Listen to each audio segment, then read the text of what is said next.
Well, hello and welcome everybody to the Missing Links post-game podcast. I'm your host, Andrew Dukowitz, beat reporter for Zone Coverage, and I cover the Minnesota Lynx and Minnesota Timberwolves with credentials.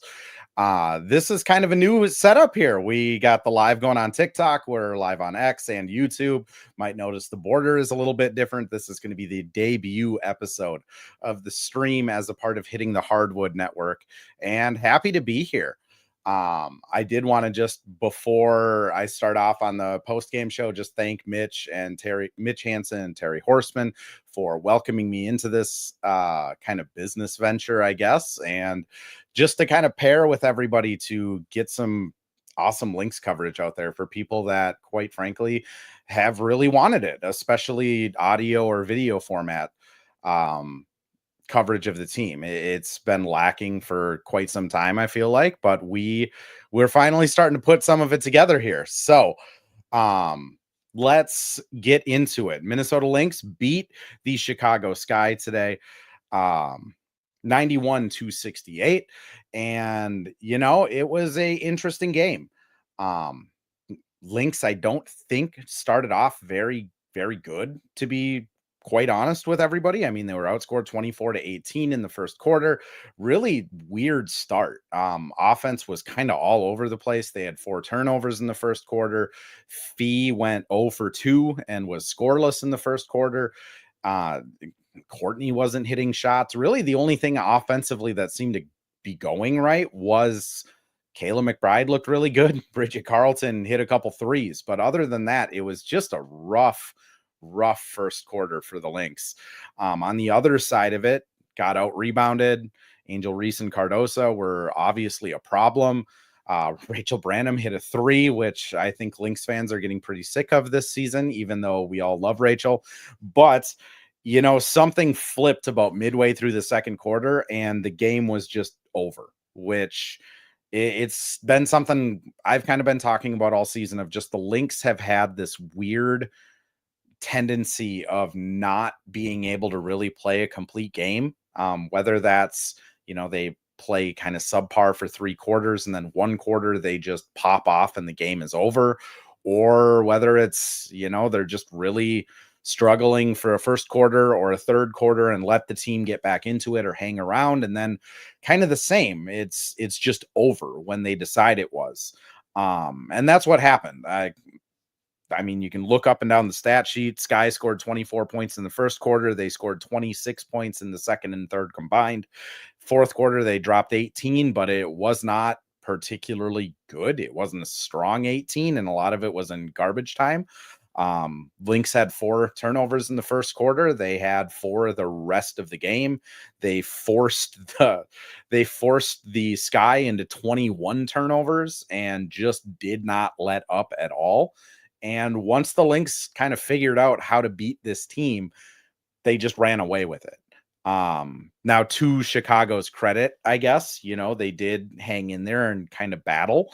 It wasn't a complete blowout by halftime, but midway through the third, it was a 20-point game, and the Lynx never really looked back, which that's tough. Now, the Sky, they were without Ariel Atkins, which really, really hurts their playmaking. But, it's just kind of, you got to play with who's out there. And again, they just really looked rough at times. Haley Van Lith, bless her heart, 26 minutes, almost 27, really tried to kind of take the playmaking role and didn't do terrible, I guess, but also didn't do great.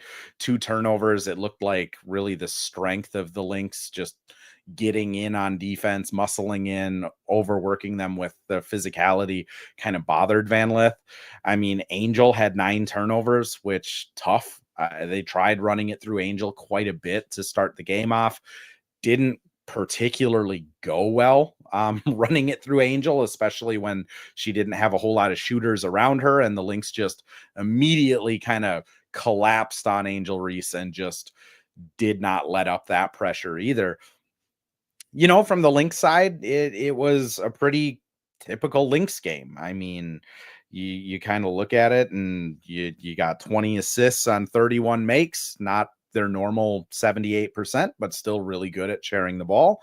Fee ended up with 19 points. Again, she went 0 for 2 in the first quarter, then promptly finished 8 for 14. We did ask Cheryl about it after the game, and she said that she was a little annoyed with Fee's aggression in the first quarter, and then promptly made that annoyance known, and Fee turned on the Jets and certainly worked out. I mean, Fee was phenomenal in this game. Kayla McBride finishes with 19 as well. Terry Horseman of the Next noted that it was a her 5 inside the arc field goals was a season high for her. She's really kind of developed this weird scoop shot that is so uncharacteristic of Kayla McBride, because like Kayla McBride, you think about her shooting, it is so pure, it's so like perfect form, quick release, like can get it up over anybody. And then she has this scoop shot that just, like, to be honest, makes my eyes bleed at times. She's like off balance, off kilter, somehow flails an arm up and like it goes in. So it's great, but it's just a really weird addition to hers, to such a like mechanically perfect game, to add this weird flip shot. Kind of going through the rest of the lineup, Bridget Carlton, little bit of a rebound game, 3 of 7 from 3 points. She did look a little bit more comfortable in that first quarter shooting threes, but then kind of struggled the rest of the game. And it's now to about a little over half a season where she's really struggling from 3. And she has the pedigree of being a good shooter. You got to think at some point it's going to turn around for her, but it's just starting to get to that point where she has to start hitting some shots. And I asked K-Mac about it after the game. Just what do you tell someone like Bridget? Like, she is a proven 3-point shooter. She is a really like solid volume 3-point shooter. Like, what do you say to her to get her out of these slumps? And K-Mac was like, we just keep telling her to have fun. Like, as a shooter, you have this like unrealistic high expectation. And I'm paraphrasing K-Mac here, but you have this unrealistic high expectation that you're going to make these shots. And when those shots aren't going in, you feel like you're doing something wrong. And it sucks. I mean, her point was Bridget does so many good things. She is their best wing defender. She rebounds, she moves the ball. She's a solid like dribbler. She's like a really good basketball player. She's got to start having fun, and maybe that shot will start falling, which, on the surface kind of sounds like, yeah, okay. But honestly, I mean, Bridget can probably go into a practice and hit 33s in a row. I wouldn't even be surprised. I mean, these players in practice are phenomenal shooters. But then in a game time, if you've been seeing a miss, I mean, Bridget, I know from covering her for 2 years, is a pretty serious person. I wouldn't be surprised if she gets kind of down on herself. And when you're missing those shots, it just is just painful every time. So maybe a 3 of 7 3-point shooting night can turn into another 3 of 7 and another 3 of 7 and maybe a 5 for 6 night, and she can turn this around. But it's starting to get to that point for BC where it either has to happen, or they're going to have to kind of figure out a different way to space with Bridget out there, because Bridget, when her 3-point shot isn't falling, it just gets tough pretty quick for her offensive game. The last person I wanted to talk on, at least on like a positive note for the Lynx, Alana Smith is just awesome. I mean, it's not going to show up on the stat sheet. You look at it, 10 points, 2 assists, had a 4 rebounds. Like, it doesn't look like a great game, but her ability to guard someone like Cardoso when she's giving up 4 inches of height is just unreal. And I was kind of thinking about it on my drive home of just what is it that Lan does. And I asked Cheryl about it first, of just like, what's Lan doing? Like, is it poking the ball away? Is it positioning? Like, what is it that she does? And Cheryl kind of said, she hates to lose. Like, she gets positioned. She's really smart, studies game plans, all of those kind of typical things. And I was kind of mulling on that on my way home. And I think the best thing she does is just be really annoying. And what I mean by that is like a player like Cardoza, she shot 12 times tonight, right? And really only like 5 of those were like designed plays. So if you're Cardoza and you're getting on the block and you have 5 opportunities in 40 minutes where you're having a play run for you that gets inbounded on the block and you're going to like try and make something happen, and then Alana Smith just strips it, like that sucks. If you're Cardosa and the inbound pass comes and Land just does this weird spidery thing that she can do where she reaches over somebody and deflects the ball. And now, like, one of your 5 kind of moments to shine is just gone because Land is kind of annoying. Like that has to get annoying and get in your head as the game goes on, especially like Angel Reese, kind of similar. Like you're not getting a ton of post up touches for her. And Angel Reese in the post, like for all of the memes and everything, like is a really good player at getting to her shot and scoring. If Land just like blows that up because she strips the pass or she deflects it or she gets a leg in there or like kicks it, like that just is irritating. And I think that's a little undervalued of just how annoying it would be to play someone like Alana Smith, who you elbow in the face, she gets back up. You out rebound her and like come down on her back and she gets back up. And then when she is back up, she's just poking at the ball. She's constantly like a pest. She's really smart. Her positioning's like perfect. Like, I think that might be her superpower is just to kind of be a really annoying undersized center, which if you look at like the NBA side, Draymond Green's made a 15-year career off of being an like really annoying undersized center. So I think there's some backing to that, but I was really thinking about it of like what does she really do? And it's just she's really good at those intangible things. I am going to do a quick ad read here before we get into the Natisha Hiedeman injury and more of a preview of the Aces game coming up. And if you look over to which way do I look on a live stream? This way. This is going to be terrible for audio and for audio listeners tomorrow. But we got all of our advertisers, our main advertisers, up on the stage right, stage left. Didn't take drama. Pence Homes is our first ad read, and they are a kind of founding sponsor of Hitting the Hardwood. Nate Pence runs this company. You may know him as the guy that sits courtside at Lynx games. He is a very delightful person, but he also is a realtor and does a wonderful job of helping people find homes. He is a very big advocate of making sure that people find the right homes. And it's I can say from experience, I've only bought one home, and that was one of the most nerve-wracking, frustrating experiences of my adult life. You're nitpicking at every house you look at, and the houses you do like, you're trying to find reasons not to buy them. And to have someone in your corner like Nate or any of the people at Pence Homes, it's just kind of a calming factor. And the reason I can say that is, he's a really good dude. Pence Homes, we do have all of their information up on our site, hittingthehardwood.com. If you do have any questions about it, I am also going to be pinning the contact for them underneath this on Spotify and Apple in the show notes. Okay, so Natisha Hiedeman, obviously that's kind of going to be the story of the game. Left ankle injury. It didn't look good when it happened. She, and last play of the third quarter when these things tend to happen the most, T kind of collapsed in a heap after getting into a scrum. I initially thought it was like a back or a hip because she walked off the floor pretty well. Like she wasn't limping really. She just looked really stiff. Like, people my age that sneeze too hard, sometimes your back goes out. And that's what it looked like she was walking like. Um, Now that being said, I came out a few minutes later that it was a left ankle injury. She wouldn't be returning.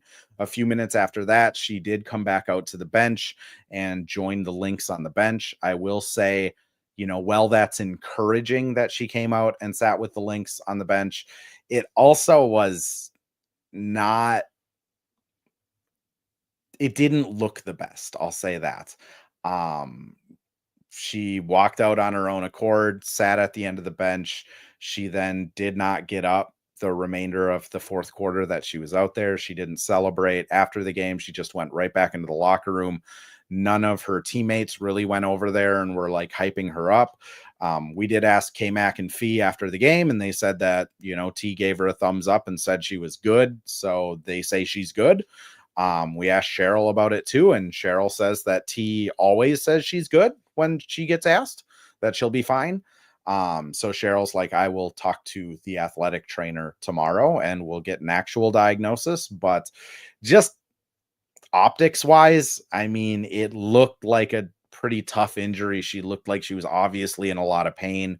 And then when she came back out onto the bench, she just was not moving. No standing, no cheering, just kind of sitting with her leg elevated with ice on it and not doing a whole lot, which that might be the story of this game. Is if T is injured for any considerable amount of time, I mean, even if it's a game or two, there just isn't the guard depth on this team. They have Courtney Williams, and that is the end of the list of like capable guards to run an offense. Kayla McBride obviously can do it in a pinch.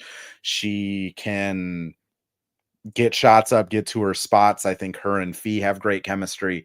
But if you're talking about a point guard to run the offense, it's probably not K-Mac that's going to be doing that, which is tough, right? It means that Courtney is going to have to shoulder a lot of the load. I mean, going down their bench, Jessica Shepard, you can run offense out of her. Fee, you can obviously run an offense out of, but somebody has to take the ball up, get that initial pick and roll, and then start that ball movement and kind of that play. And when you don't have T, your options are now insanely limited. I think the best bet would be hopefully T is okay and we can kind of continue on with the season and we can just put all this behind us. But again, the reaction to her on the bench just was different than past times that T or Court for that matter have gotten injured. And I mean, this Lynx post All-Star break schedule is going to be brutal. We've talked about it a couple times that in the first half of the season, they didn't really have a lot of measuring stick games to look at and say, how good is this team really? I mean, the second half of this season, it is all measuring stick games. They play, and I'm going to list them off here, so bear with me. But Friday, they play the Aces. Next game, they play the Dream. They got the Liberty, the Aces again, the Storm, an easy one against the Mystics, before playing 3 straight against the Liberty, going to Atlanta, and playing back-to-back home and away against the Indiana Fever. Then they get Seattle again before they get a couple easy ones against Connecticut and Dallas. And then it's Aces, Fever, and Valkyries twice to close the season. I mean, that is a grueling stretch. I think, it's been a relatively, easy season so far. And Ben mentions here in the chat over on X here, with if T is out for a week or so, they would qualify for a hardship since they'd be down to 9 players, which you're 100% right. I think what's tough with the hardship contract is just who would you go out and get? I mean, obviously, Grace Berger played preseason with the Lynx and knows the system, so she might be a fit in, but is she someone that can come in on a hardship contract and play 15 minutes?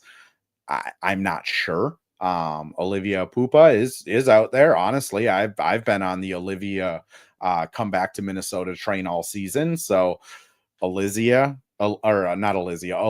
maybe comes back. She knows the offense. Ben mentions Odyssey Sims comes to mind. She's as well knows the offense. Maybe she comes back, but it's not a list that inspires confidence, which again, Odyssey Sims is like a proven NBA player, but I think it would still be like a step down from what T's able to provide. We'll talk about this more. I do want to get into another ad read here, and this is the presenting sponsor for this podcast, The Missing Links, and it is Firehawk Construction. I will again drop the email and the contact for Firehawk Construction and remodeling in the show notes. But Firehawk Construction is run by a good friend of mine, Isaac Davis. He is a independent kind of contractor that decided years ago to start his own business, really because he wanted to just help people. And I can say, like, from firsthand experience, he has done just that. Whether it's, your water goes out and you need your basement dried out and maybe some drywall done, he's able to do that. Whether you and your wife decide that you're going to take out a closet and turn it into a half wall and get mostly through and then find out that the floorboards aren't secure, he does that. And if you need someone to make a beautiful deck for you, he also does that. The pitch that I always give when I'm referring Isaac or Firehawk to somebody is that he is a one-man crew and he does everything. He draws the plans. He can pull permits. He can draft. He can make like your vision come to life. And then on top of making that vision come to life, he also does all the work.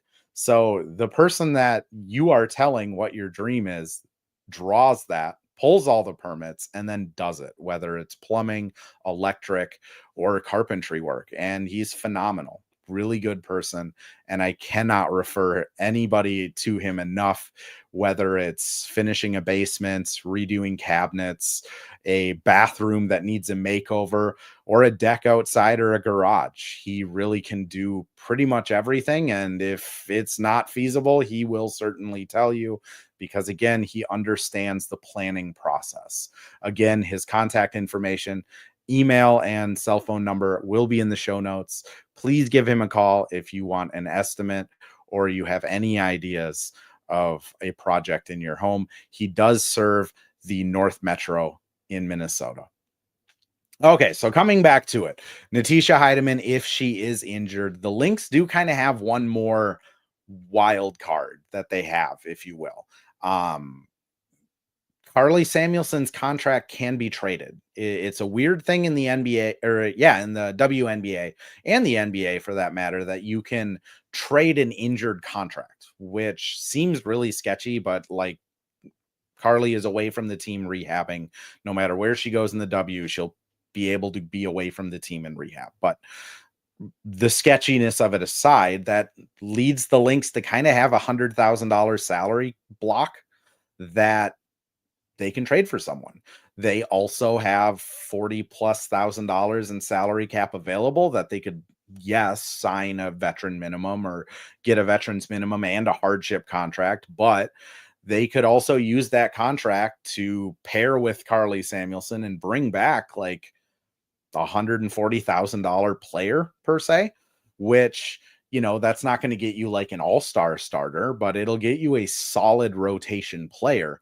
And I think that's where the Lynx have a little bit of wiggle room, is they have the ability to bring in an impact player. Now, prior to tonight, I was wondering if they were going to bring in more of like a wing player to help on those nights that BC doesn't have it going, or the nights where maybe Fee or K-Mac needs a little bit more of a breather, trying to bring in like a swing player. Honestly, someone like Carly Samuelson who can come in and just replace your starter, plug and play at 3 different positions. But if T is going to miss a week or two, or even a month with an ankle sprain, I mean, point guard becomes the primary need for this team, whether it's a backup point guard that can also play 2 and you can kind of mix and match a little bit, but they do have the salary to do that. Now, the tricky part with that is in releasing Alyssa Peely, they don't really have an asset to pair with that salary. Obviously, they could pair like a Diamond Miller and send Diamond Carly Samuelson's salary out and bring in 2 players or one player and kind of do it that way. But Diamond's value, I think, is still really low, even though she's having a good shooting season. I don't think there's teams chomping at the bit to add a Diamond Miller, whether that's a playoff team that's looking to add like a scorer or something off the bench. I don't think they're looking at Diamond going, that is the missing piece. Or if it's a like a tanking team. I mean, Diamond didn't get picked in the expansion draft. And I would imagine her value is still pretty similar to that. So I don't think that's the answer. I mean, the rest of your bench, I mean, Masha doesn't really have a ton of value outside of Minnesota. Jessica, I think you could package, but are you going to get a better or backup big than Jessica Shepard? Probably not.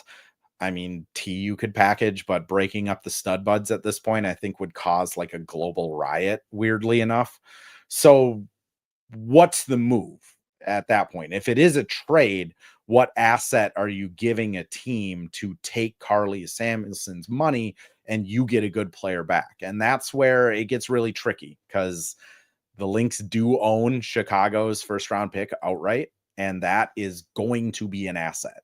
Having a top 5 pick in a season where you don't have a CBA, being able to draft a rookie with 4 years of control is going to be a really big asset. We also, I mean, I've heard weird rumblings that there might be some communication about changing the draft eligibility, which if they change the years required to get into the draft, does that mean like that pick could land you Juju next year? Like what could that pick be? I don't think you can in good faith trade that pick to get something back this year.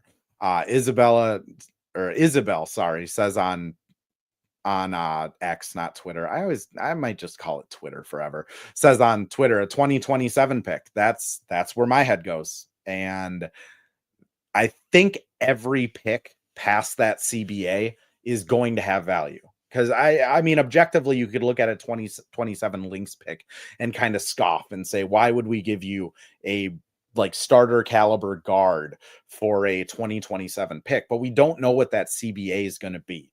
So is 2027 going to be the effective date of players being able to go pro after their freshman year, where they match the NBA? I mean, if that's the case, that pick is going to be huge because you're basically getting 3 draft classes in one. Is the new CBA going to expand salary cap but not really touch the rookie scales? I mean, if that's the case, having a rookie caliber, like a rookie salary player, an extra one of them, and having more money to throw at a star, that's going to be huge. So I think that pick is going to have value. Maybe that's the play. I think the hard part with that is, who's out there and what needs do you go after? I think it's pretty obvious that with John Cal Jones coming back and Emma going to New York, you need size. At this point, they need size. I don't have a lot of confidence that a 7-game series against New York is going to go well with how undersized this Lynx team is going to be against them. So I think they need a big. I think there's also a really good argument to getting a swing, like a small forward shooting guard hybrid in here to relieve, K-Mac on off nights or BC on off nights and just give them roster flexibility. They also might be in desperate straits for a point guard. So I all of that is to say the next, week and a half, I think are going to be kind of wild for the Lynx. I wouldn't be surprised if they go out and get 2 players. I wouldn't be surprised if they try and pull off like a haymaker swing for a trade. It's really going to just be interesting because this roster that we looked at the beginning of the season and in training camp, we went, holy cow, how are they going to even figure out how to fit all of these players on a team? Now just looks really shallow. I mean, they have 8 players that they can play. Ola, unfortunately, isn't to that point yet. And of those 8 players, I mean, Masha and Diamond have been really in and out of the rotation for most of the year. That's tough. I'm not sure what the answer would be. I am going to just at the end of the pod here shout out Hitting the Hardwood again for this partnership. And then after that, I would love if anyone has any questions in the comments, whether it be on TikTok, YouTube, or X. I'd love to take a couple seconds to answer some questions.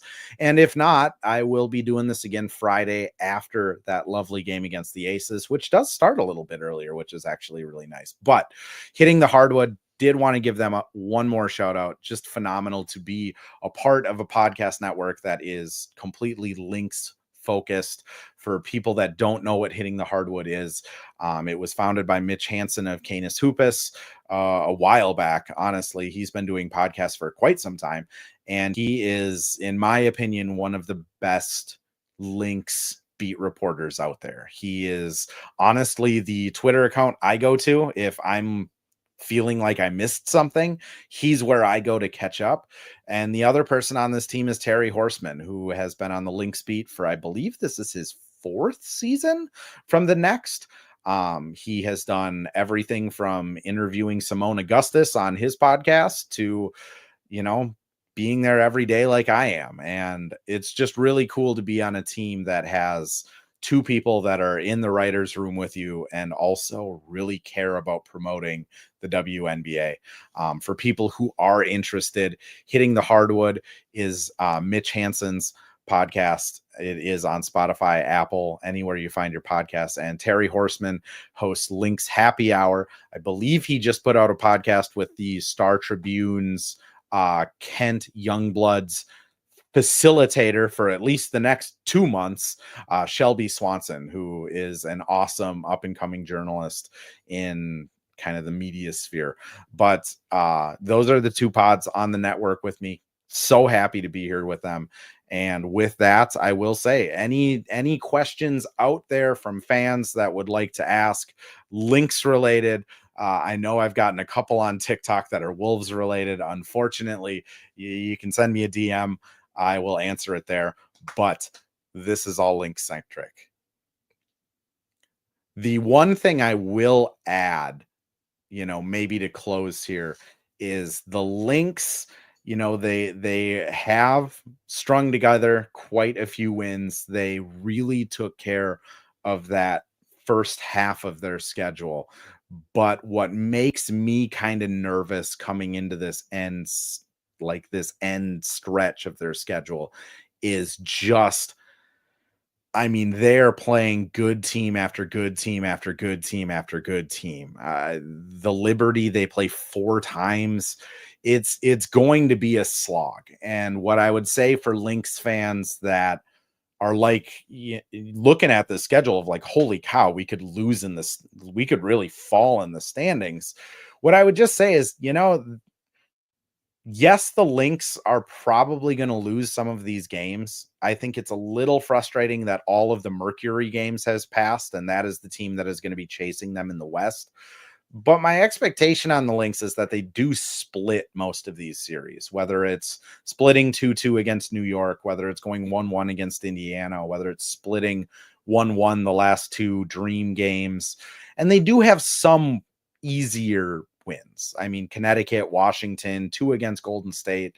Like it's not like this is going to be every single game is tough, but I would caution fans. We're probably going to see some losses coming up, and that's okay. Losses, quite frankly, are not the worst things. They can really give you information about how your team is going to perform in the playoffs. And for me, I think the benefit of that is they play those 3 straight against New York. And I think you're going to get a really good look into what this playoff matchup is going to look like into the future and what adjustments each team has. Because New York, I think, is going to have a similar narrative to last season where they're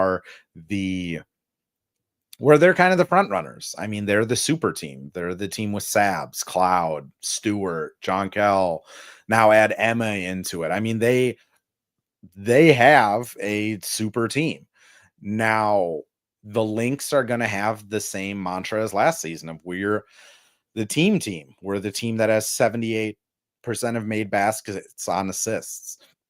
We're the best defense in the league. We're the more disciplined team. And getting that preview kind of back to back to back, I think is going to be illuminating for where the Lynx stand next to the Liberty and what adjustments they have.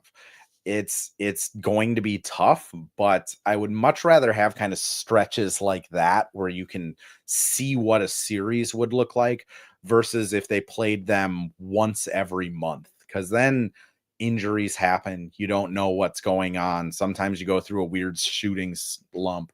Like if you're getting just game after game after game, you can really see what your team is going to do and what the opposing team can adjust to, which I mean, I'll be honest, I still think that's the finals preview, regardless of the T injury, regardless of what trade they do. I think the Lynx and the Liberty are by far and away the best two teams. I know power ranking gods on other sites have, Atlanta, Indiana, and Phoenix a little closer, but to me, it's still Liberty Lynx just by far and away better. With that, I am going to say adieu for the night, though, at 11:30 p.m. Thank you for all of you crazy people that are up here listening to me. Between TikTok and X, it looks like and YouTube, we got almost 300 people that have come by and checked out the live. So I appreciate all of you. Last little bit of bookkeeping. This is going to be published as a podcast at 7 a.m. Central Time tomorrow across Apple and Spotify. So if you are interested in listening to this the next day, if you only caught the last minute of it and you're like, shucks, I could really listen to this guy do bad ad reads, they will live on forever on multiple websites that you can catch just by searching the Missing Links podcast. It is going to be pretty much everywhere on my socials the next couple days, just to promote it and get people to more accustomed to where I'm going to be. But just to reiterate, this is going to be remaining the same pod. It'll be after every Lynx game, home or away. As soon as I get done with media stuff, we will go live. And just like always, until the next pod, go Lynx. And I hope all of you have a lovely evening.